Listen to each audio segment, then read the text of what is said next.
Shalom, Bapak Ibu, Saudara-saudari yang terkasih di dalam Tuhan Yesus Kristus. Hari ini kita akan melanjutkan pembacaan dan perenungan kebenaran firman Tuhan dari surat Ibrani pasal 13 ayat yang pertama sampai yang ke-25. Mari saya mengajak kita semua untuk mengambil Alkitabnya dan nanti kita akan membacanya bersama-sama dari ayat yang pertama. Begini bunyi firman Tuhan. Peliharalah kasih persaudaraan. Jangan kamu lupa memberi tumpangan kepada orang. Sebab dengan berbuat demikian, beberapa orang dengan tidak diketahuinya telah menjamu malaikat-malaikat. Ingatlah akan orang-orang hukuman, karena kamu sendiri juga adalah orang-orang hukuman. Dan ingatlah akan orang-orang yang diperlakukan sewenang-wenang, karena kamu sendiri juga masih hidup di dunia ini. Hendaklah kamu semua penuh hormat terhadap perkawinan, dan janganlah kamu mencemarkan tempat tidur, sebab orang-orang sundal dan pesina akan dihakimi Allah. Janganlah kamu menjadi hamba uang, dan cukupkanlah dirimu dengan apa yang ada padamu. Karena Allah telah berfirman, Aku sekali-kali tidak akan membiarkan engkau, dan aku sekali-kali tidak akan meninggalkan engkau. Sebab itu dengan yakin kita dapat berkata, Tuhan adalah penolongku, aku tidak akan takut. Apakah yang dapat dilakukan manusia terhadap aku? Ingatlah akan pemimpin-pemimpin kamu yang telah menyampaikan firman Allah kepadamu. Perhatikanlah akhir hidup mereka dan contohlah iman mereka. Yesus Kristus tetap sama baik kemarin maupun hari ini dan sampai selama-lamanya. Janganlah kamu disesatkan oleh berbagai ajaran asing. Sebab yang baik ialah bahwa hati kamu diperkuat dengan kasih karunia dan bukan dengan berbagai makanan yang tidak memberi faedah kepada mereka yang menuruti aturan-aturan makanan macam itu. Kita mempunyai suatu mesbah, dan orang-orang yang melayani kemah tidak boleh makan dari apa yang di dalamnya. Karena tubuh binatang-binatang yang darahnya dibawa masuk ke tempat kudus oleh imam besar sebagai korban penghapus dosa, dibakar di luar perkemahan. Itu jugalah sebabnya Yesus telah menderita di luar pintu gerbang untuk menguduskan umatnya dengan darahnya sendiri. Karena itu marilah kita pergi kepadanya di luar perkemahan dan menanggung kehinaannya. Sebab di sini kita tidak mempunyai tempat tinggal yang tetap. Kita mencari kota yang akan datang. Sebab itu marilah kita oleh Dia senantiasa mempersembahkan korban syukur kepada Allah, yaitu ucapan bibir yang memuliakan namanya. Dan janganlah kamu lupa berbuat baik dan memberi bantuan, sebab korban-korban yang demikianlah yang berkenan kepada Allah. Taatilah pemimpin-pemimpinmu dan tunduklah kepada mereka, sebab mereka berjaga-jaga atas jiwamu sebagai orang-orang yang harus bertanggung jawab atasnya. Dengan jalan itu mereka akan melakukannya dengan gembira, bukan dengan keluh kesah, sebab hal itu tidak akan membawa keuntungan bagimu. Berdoalah terus untuk kami, sebab kami yakin bahwa hati nurani kami adalah baik, karena di dalam segala hal kami menginginkan suatu hidup yang baik. Dan secara khusus aku menasihatkan kamu agar kamu melakukannya, supaya aku lebih lekas dikembalikan kepada kamu. Maka Allah damai sejahtera yang oleh darah perjanjian yang kekal telah membawa kembali dari antara orang mati Gembala agung segala domba, yaitu Yesus Tuhan kita, kiranya memperlengkapi kamu dengan segala yang baik untuk melakukan kehendaknya dan mengerjakan di dalam kita apa yang berkenan kepadanya. Oleh Yesus Kristus, bagi Dialah kemuliaan sampai selama-lamanya. Amin. Dan aku menasihatkan kamu, saudara-saudara, supaya kata-kata nasihat ini kamu sambut dengan rela hati. Sekalipun pendek saja suratku ini kepada kamu, ketahuilah bahwa Timotius saudara kita telah berangkat. Segera sudah ia datang, aku akan mengunjungi kamu bersama-sama dengan dia. Sampaikanlah salam kepada semua pemimpin kamu dan semua orang kudus. Terimalah salam dari saudara-saudara di Italia. Kasih karunia menyertai kamu sekalian.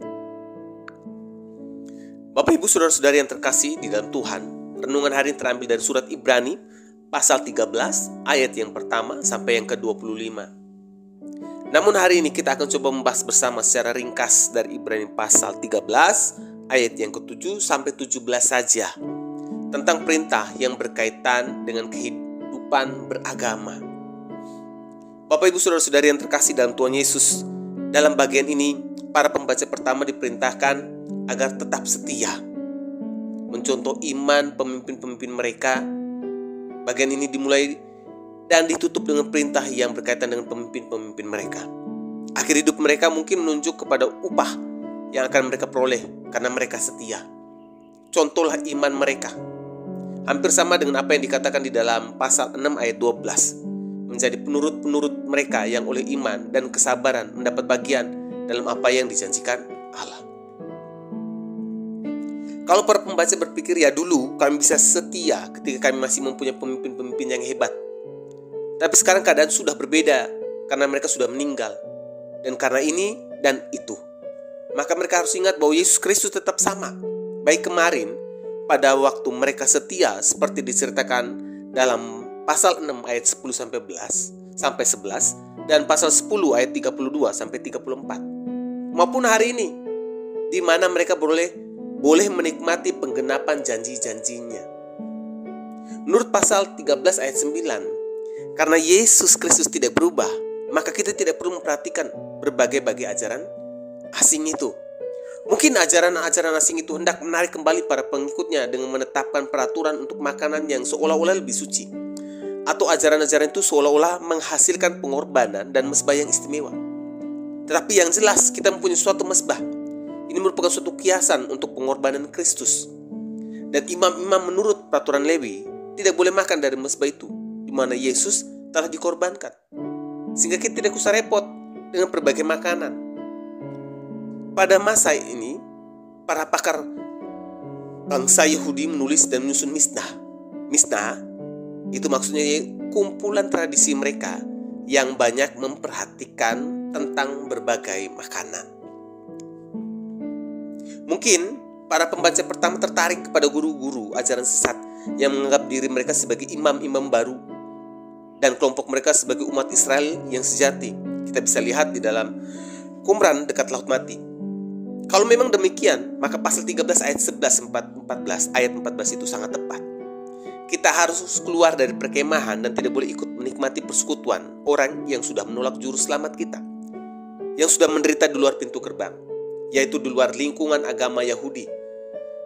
Marilah kita pergi kepadanya di luar perkemahan dan menanggung kehinaannya. Kita sudah disuruh mendekati dia, bersekutu dengan dia. Tapi di sini kita mengalami kesulitan mendekati dia dengan lebih jelas. Tidak ada persekutuan dengan Yesus kecuali mereka berani menanggung resiko dan pergi kepadanya di luar perkemahan, yaitu di luar persekutuan mereka yang menolak dia.